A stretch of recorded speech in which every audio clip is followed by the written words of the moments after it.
نحمده ونصلي على رسوله الكريم أما بعد فأعوذ بالله من الشيطان الرجيم بسم الله الرحمن الرحيم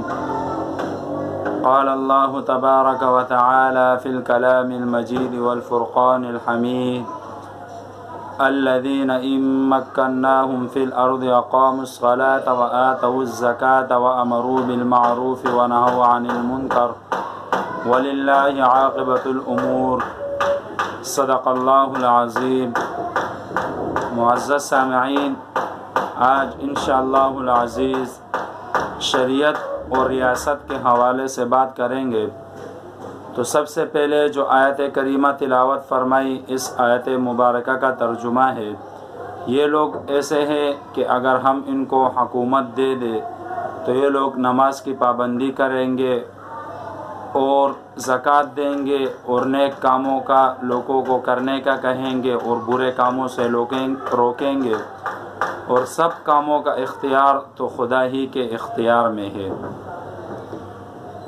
اسی طرح نبوت اور ریاست یہ دو بہت بڑی عظیم نعمتیں ہیں۔ اس حوالے سے قرآن کریم بنی اسرائیل پر اپنے احسانات جتلاتے ہوئے فرماتا ہے، یا بنی اسرائیل اذکروا نعمتی التی انعمت علیکم وانی فضلتکم علی العالمین۔ اس آیت مبارکہ کا ترجمہ ہے کہ اے اولاد یعقوب علیہ السلام، تم لوگ میری اس نعمت کو یاد کرو جو میں نے تم کو انعام دی تھی، اور اس کو جو میں نے تم کو تمام دنیا جہاں والوں پر فوقیت دی تھی۔ اس آیت شریفہ سے یہ معلوم نہیں ہوتا کہ بنی اسرائیل یعنی اولاد یعقوب علیہ السلام کو کون سی نعمت یاد دلائی جا رہی ہے۔ یہ آیات مجمل ہے، تو اس آیات کے ساتھ اگر سورۃ المائدہ کی آیات نمبر 20 کو ملا کر پڑھے تو اس نعمت کا پتہ چل جاتا ہے کہ وہ کون سی نعمت بنی اسرائیل کو یاد دلائی جا رہی ہے۔ تو سورۃ الانعام کی آیات ہے، سورۃ المائدہ کی آیات ہے، وَإِذْ قَالَ مُوسَىٰ لِقَوْمِهِ يَا قَوْمِ اذْكُرُوا نِعْمَةَ اللَّهِ عَلَيْكُمْ إِذْ جَعَلَ فِيكُمْ أَنْبِيَاءَ وَجَعَلَكُمْ مُلُوكًا وَآتَاكُمْ مَا لَمْ يُؤْتِ أَحَدًا مِّنَ الْعَالَمِينَ۔ آیات مبارکہ کا ترجمہ ہے اور وہ وقت بھی ذکر کے قابل ہے جب موسیٰ علیہ السلام نے اپنی قوم سے فرمایا کہ اے میری قوم، تم اللہ کی اس انعام کو یاد کرو جو تم پر ہوا، اور یاد کرو جب اللہ تعالیٰ نے تم میں بہت سے پیغمبر بنائے اور تم کو صاحب ملک بنایا، اور تم کو جو چیزیں دی دنیا جہاں والوں میں سے کسی کو بھی وہ چیزیں اللہ رب العزت نے نہیں عطا کی۔ معلوم ان آیات مبارکہ سے یہ معلوم ہوتا ہے کہ یہاں پر نعمت سے مراد نبوت اور رسالت ہے، اور اسی طرح بادشاہت اور ریاست ہے۔ غور کرے تو واقعی یہ نبوت اور رسالت اور بادشاہت اور ریاست یہ دونوں بہت بڑی عظیم نعمتیں ہیں، اور اس قابل ہے کہ بطور احسان ان دونوں نعمتوں کا تذکرہ کیا جا سکتا ہے، کیونکہ دینی اور روحانی نعمتوں کا منبع نبوت ہے، اور دنیاوی اور مادی نعمتوں کا نقطہ عروج وہ ریاست ہے۔ ان دونوں کے اندر دینی اور دنیاوی تمام نعمتیں سمٹ کر جمع ہو جاتی ہے۔ بنی اسرائیل کے علاوہ انبیاء اور مرسلین پر بھی اللہ رب العزت نے قرآن کریم کے اندر جگہ جگہ احسان کا تذکرہ کیا۔ ابو البشر حضرت آدم علیہ السلام کو روئے زمین کی نیابت،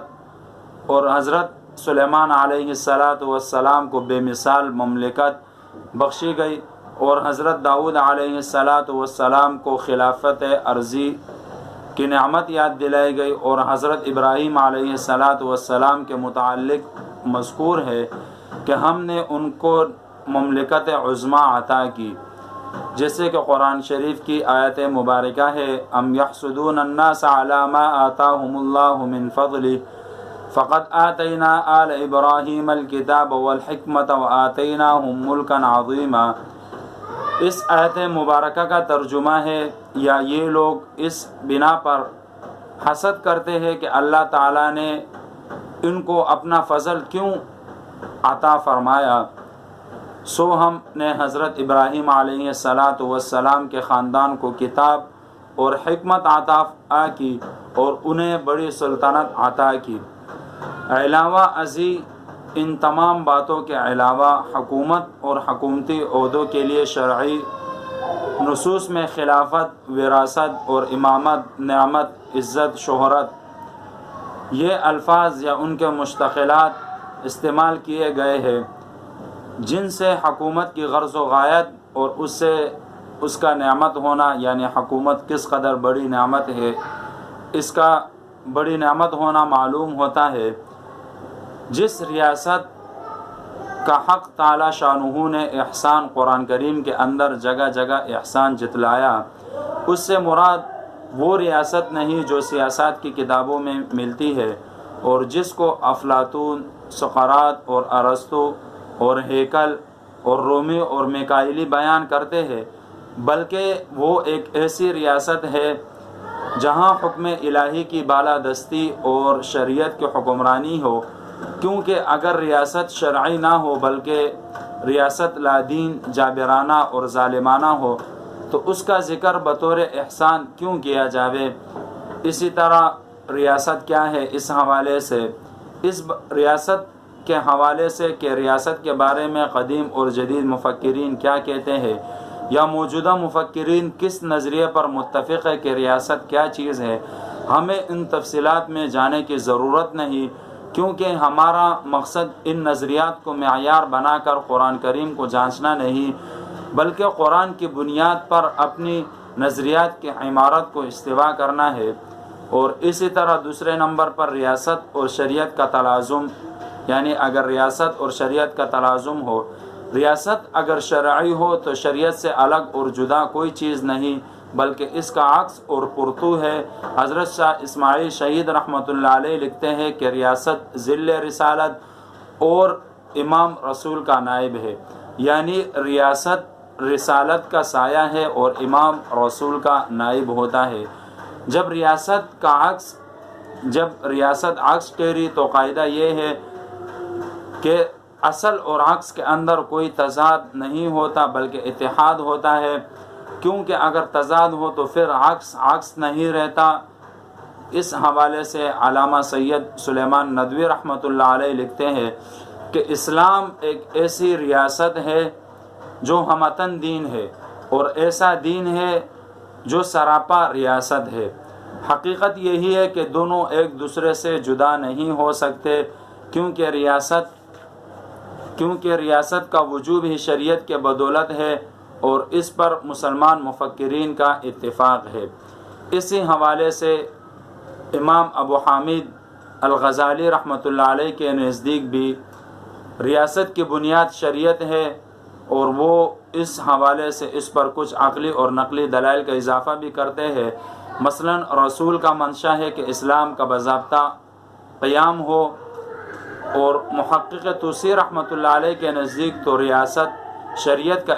ایک ہی مذہبی ادارہ ہے، اور دین اسلام کی حیثیت ریاست کے لیے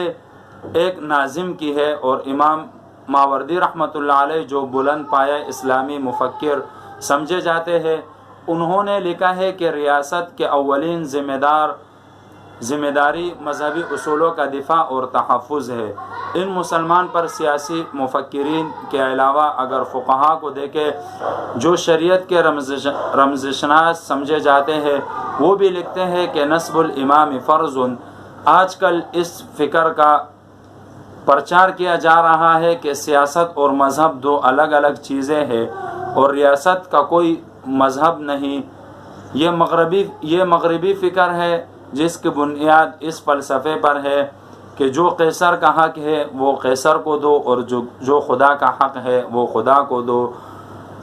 تو اسی طرح انشاءاللہ العزیز آگے والی ویڈیو میں خلیفہ کی حیثیت، امام اور رسول کی